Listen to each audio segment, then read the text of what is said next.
मनेस्वर दैमारिया बड'फानि बिमुंनि सोलायै आदा गाबज्रिनांगौ होनना बुंनायनि गोख्रों बेरेखा बारग' भलन्टियार फर्सनि बबे जायगायाव बिथां बड'फा उपेन्द्रनाथ ब्रह्मजों लोगो मोननाय आरो माला सावरायनो मोननाय नोंथाङा जानला मोनला मानो बेबायदि बांसावलाबायदों नोंथाङा नेता जानो सानदों नामा?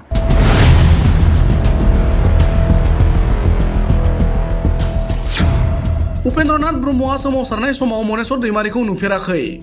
नोंथांखौ बयबो ओरैनो सिनाय नुजेनबानो सिनाय नोंथाङा जेला माने उपेन्द्रनाथ ब्रह्मनि उनाव रुंसारि जाखांनाय बिथांनि रुंसारि जाखांनायनि उनाव सानसुमा बिथां मानगोनां सानसुमाया फैदों। सानसुमानि उनाव गारलाबाथा फैदों। गारलाबाथानि उनाव सोमला बसुमतारी आफादगिरि जादोंमोन। बिनि उनावसो इउजि दानि जिथु मन्त्रि उदखावगोरा ब्रह्म बिथांनि समावसो नोंथांखौ नुदों। बे समाव नोंथाङा थेख्लाख्ला बावनाना बै कदाक ना कनिका होननाय केमेरा लाबथिंबायनानैसो गिदिङोमोन नोंथाङा। मानि इसिबां दांखब मारिबाय थादों नोंथाङालाय हा मालानि नेता जाखो नोंथाङा?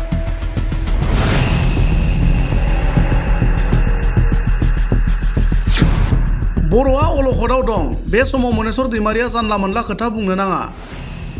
बारग' भलन्टियार फर्सनि लोगो आफादगिरि बान्दु ब्रह्मनि बिबुंथि।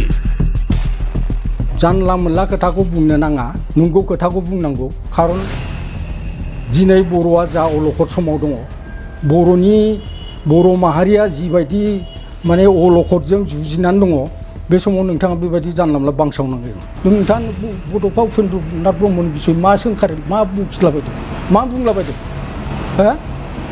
खुगाया सिरि सिरि था। नोंथाङा सोरबा राजनितिक हान्जाफोरजों माबा रायलायनो नांलायनो सोरखारजों माबा बुंलायनो गोनां दंबा बुं। बड'फा उपेन्द्रनाथ ब्रह्मनि बिसय नोंथाङा जानला मोनला बेबायदि माने मिडियायाव बुंलाबायना।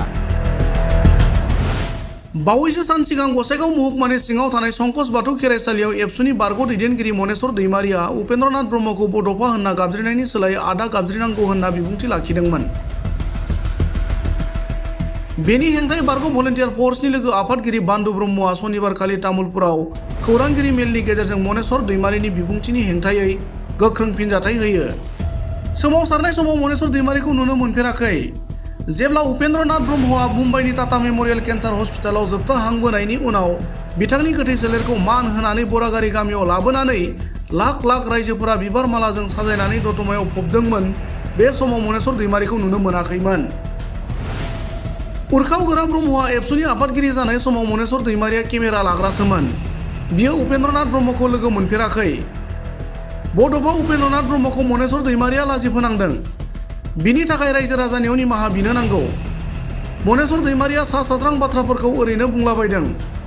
गोनांथि जायोब्ला बिनि थाखाय आयेननि राहा लागोन होनना बारग' भलन्टियार फर्सनि लोगो आफादगिरि बान्दु ब्रह्मआ गोख्रों रावजों फिनजाथाय होनानै ओरैबायदि बुङो।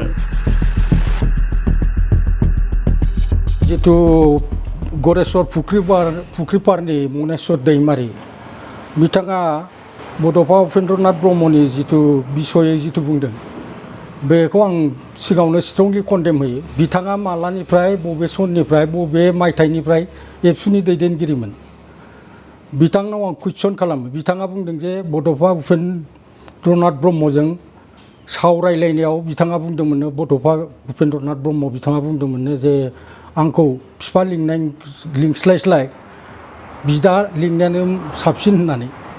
मनेस्वर दैमारिया बिथां इउजि ब्रह्मनि सेक्रेटारि प्रेसिडेन्ट समावसो बिथांखौ आं नुनो मोनदों। खारन जोङो जेला बर'फ्रा 1987 2 मार्चनिफ्राय एबसुनि बड'फा उपेन्द्रनाथ ब्रह्मनि दैदेननायाव आलादा रायजोनि थाखाय आन्दलन खालामदोंमोन बे समनिफ्रायनो जों दङ।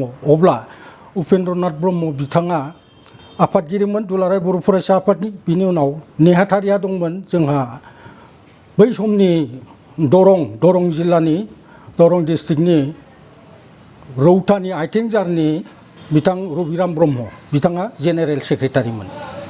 बै समाव आं बिथां मनेस्वर दैमारिखौ नुवाखै। जेला 1990 1 मेआव जोंहा बड'फा बिथाङा मुम्बाइनि टाटा मेम'रियेलाव जोबथा जिउ फोजोबो बा गोमालाङो बे समाव बिनि सिगां बिथांखौ हामथों होननानै जे बयबो बर' रायजो राजाफ्रा खना खनला जाय जाय गावबागाव जा धोरोमखौ लादों बे धोरोमनि माबा लानानै सतबांसा लानानै बिथांनि देहानि गाहाम हामलायनानै फुजा खालामलायदोंमोन गावबागाव धोरोमजों। बिथाङा बिथोन होदों होननानै बुंदों जे उपेन्द्रनाथ ब्रह्मआ धोरोम आंनि बेरामा हामथों, धोरोम गावबागाव धोरोमनि मानसिफ्रा उमुक उमुक धोरोमजों फुजा हो होननानै बुंदों। नोंथाङा बबे समाव बबे जायगायाव बिथां बड'फा उपेन्द्रनाथ ब्रह्मजों लोगो मोननाय आरो माला सावरायनो मोननाय? नोंथाङा जानला मोनला मानो बेबायदि बांसावलाबायदों? नोंथाङा नेता जानो सानदों नामा?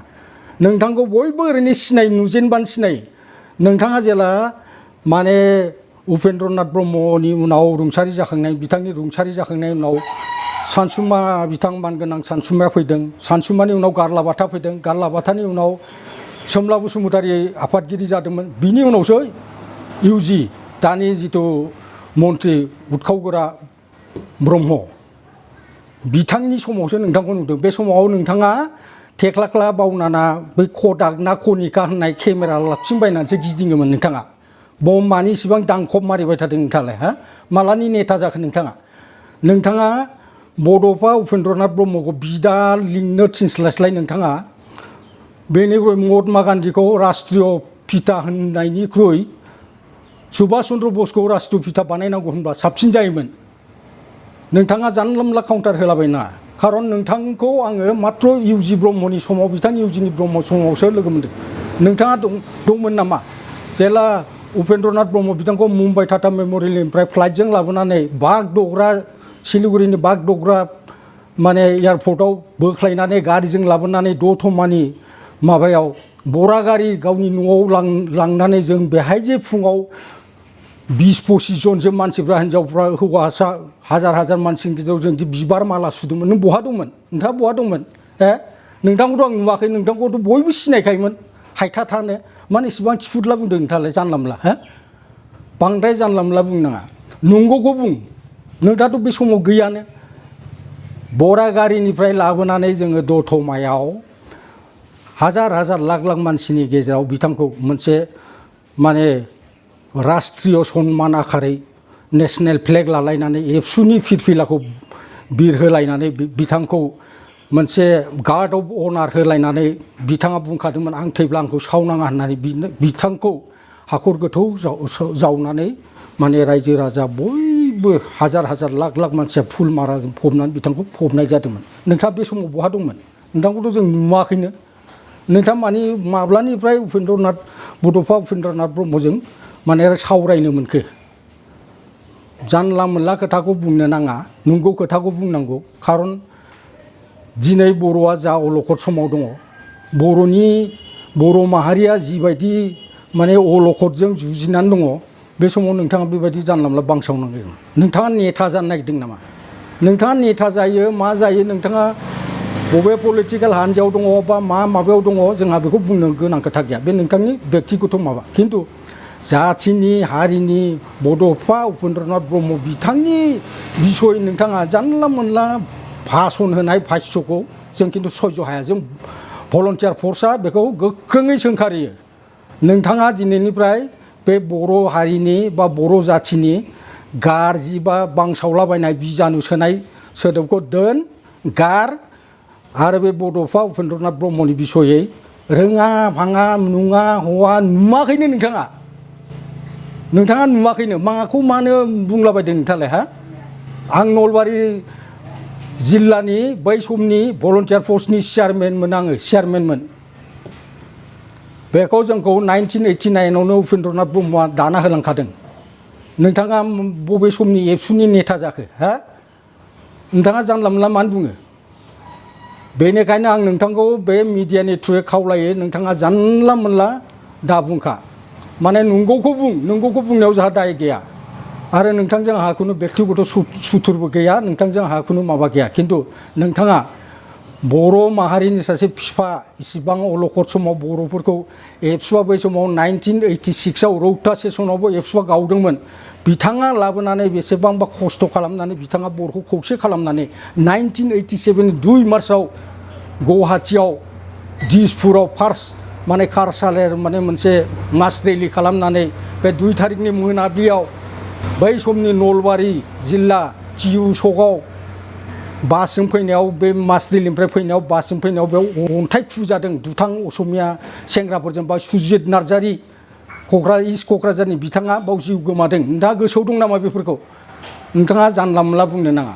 माने नंगौ खोथाखौ बुंनांगौ रायजोनि सिगाङाव, जानला मोनला खोथाखौ बुंनो नाङा। खारन बेयाव दा ओरैबायदि नुदों माने जानला मोनला बुंलाबायनाय, नङा थद गैया, बद गैया, गुदि गैया, बिजौ गैया। नोंथाङा माने बड'फा उपेन्द्रनाथ ब्रह्म थैखांनायनि उनाव नोंथाङा रायज्लायनो मोन्दोंमोन नामा? नोंथांनि जिथु माने मिडियायाव नोंथाङा जिथु माने प्रेस मिट होदों, बे हिसाबैथ' नोंथाङा बड'फा उपेन्द्रनाथ ब्रह्मखौ थैखांनायनि उनाव लोगो मोननाय बाथ्रासो बुंदों नोंथाङा। बबे माबाजों बुंखो नोंथाङा बेखौ? बेखायनो खावलायो नोंथाङा बेबायदि बांसावलाबायनाय भाषाखौ दिनैनिफ्राय दा बुंखा। आरो बेनि थाखाय जोङो बिदिब्ला जों नोंथांखौ मोनसे पिटिसनसो होनांगोन, नोंथांनि सायाव एलिगेसनसो होनांगोन। दाख्लै मुसलपुराव जे बड'फा उपेन्द्रनाथ ब्रह्मनि बे मुर्तिखौ अन्थाइ खुबैनानै माने माबा होदों, नोंथाङाबो जर'थि दं नामा? बिदिब्ला नोंथाङा जिबायदि बाथ्रा बुंदों बाहाय, नोंथाङा उपेन्द्रनाथ ब्रह्मनि बड'फा उपेन्द्रनाथ ब्रह्मनि सायखंखौबो नुवाखै। नोंथाङा चेलेन्ज खालामबाय, नोंथाङा मा समाव दंमोन? नोंथाङा जानला मोनला बुंनाङा, बाथ्राफोरखौ मोजाङै बुं।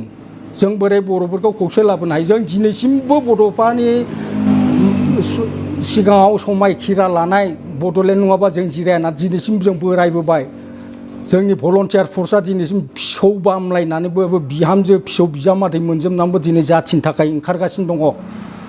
रावबो पलिटिकेल हान्जानि रावनिफ्रायबो जेबो जायाखै, बियाखैबो, लायाखैबो। दिनै जाथिनि थाखाय थैथाब नांथाबनानै दं, बे थखन थुनो बैसोआवबो। नोंथाङा बड'फा उपेन्द्रनाथ ब्रह्मनि बिसय मा सोंखारो, मा बुंलाबायदों, मा बुंलाबायदों? हो? खुगाया सिरि सिरि था। नोंथाङा सोरबा राजनितिक हान्जाफोरजों माबा रायलायनो, नांलायनो, सोरखारजों माबा बुंलायनो गोनां दंबा बुं। बड'फा उपेन्द्रनाथ ब्रह्मनि बिसय नोंथाङा जानला मोनला बेबायदि माने मिडियायाव बुंलाबायना। आं नैबे कालारखौ बावबाय। 1998 मेआव जेब्ला जोंहा बड'फा उपेन्द्रनाथ ब्रह्मआ रुंसारि जालाङो, बिनि उनाव बिथां सानसुमा खुंगुर बसुमतारी बिथांखौ आफादगिरि बानायो। बे आफादगिरिनि बानायनायनि उनावहाय मे दाननिनो जोबथाना गेजेर समाव मोनसे देबोरगावआव दुलाराय बर' फरायसा आफादनि मोनसे डिलिगेसन बा डिलिगेट मोनसे जथुमा जायो। बे डिलिगेटआव मोनसे डिलिगेट हलाव सावरायलायनाय जायो जे गासैनिबो माबा लानानै जे उपेन्द्रनाथ ब्रह्म बिथांखौ फादार अफ बर' ना फादार अफ दा बड' ओरै मोनसे सावरायलायनाय जादों। मोनसे माने एजेन्डा लानानै बेखौ रायलायलायनाय जादों। बाहाय 1.5-2 घन्टासो लानाय जादों आरो गोबां जिल्लानिफ्राय गोबां मतामत होलायनाय जादों, बायदिसिना जुक्ति माबा होलायनाय जादों। बेहाय लास्ट जोबथा मोनसे डिसिसनाव फैनाय जाहैदों जे जिथु बर'ल' नङा, आसामनि जेसेबां ट्राइबेल दं, बे ट्राइबेलखौ लानानै एबसुआ आन्दलन खालामदों। बिभिन्न गुबुन राव हारिनि ट्राइबेलफोरखौ लानानै आलादा बड'लेण्ड बिनायनि जिथु माबा नुदों नालाय, बे इस्युखौ लानानैनो बर' बिफानि सोलाय फादार अफ बड' होननानै बिथांखौ दोननाय जादों आरो अकल बिथाङा बड'फाया बर'निल' नङा, हल माने एज ए आसामाव थानाय गासिबो ट्राइबेल माहारिनि थाखाय बिफा महरै बिथांखौ माने बड' होननाय जादों। जिसु बड' ग्रुपसआव बिभिन्न ट्राइबेल जाति जनगोष्ठी दङ नालाय, बेखौ दाजाबजोबनानै बड' होननाय जादों आरो फादार अफ बड', थारमाने बड'नि बिफा, बर' नङा आरो बड'। बेखौ बे देबोरगावनि बिथां सानसुमा खुंगुर बसुमतारीनि आफादगिरिनि माबायावनो बेखौ लानानै बर' बिफा, बड' बिफा होननानै बिथांखौ उपाधि बा माबाखौ टाइटेलखौ होनाय जादों। दिनै बे बिथां मनेस्वर दैमारिया बहानिफ्राय मोनखो, ना सिमाङावसो रायलायहरखो, ना सिमाङावसो नुखो, बेथ' आसुरित बाथ्रा। बुजिया सोमजिया नङा हुसिया ओरैनो आनला सानला खाना गफा ओरैनो बखिलाबायो। मानो बिदि बखि? बेखायनो बिथांखौ आङो आरो पुनर्बाव बुंबावदों, जानला मोनला नोंथाङा बेबायदि जानला मोनला भाष्यखौ दाहो। आं स्ट्रंलि माबा सेन्ट्रेल बर' भलन्टियार फर्सनि लेङाइ आफादगिरि जानानै नोंथांनिसिम एकदम स्ट्रंलि नोंथांखौ आं कन्डेम खालामना हरो। माने नोंथांखौ आं माबा खालामदों, नोंथाङा बे भाष्यनिफ्राय जायखार, नङाबा जों नोंथांनि सायाव माने आयेननि बेबस्था लानाय जागोन। गोजोन्थों।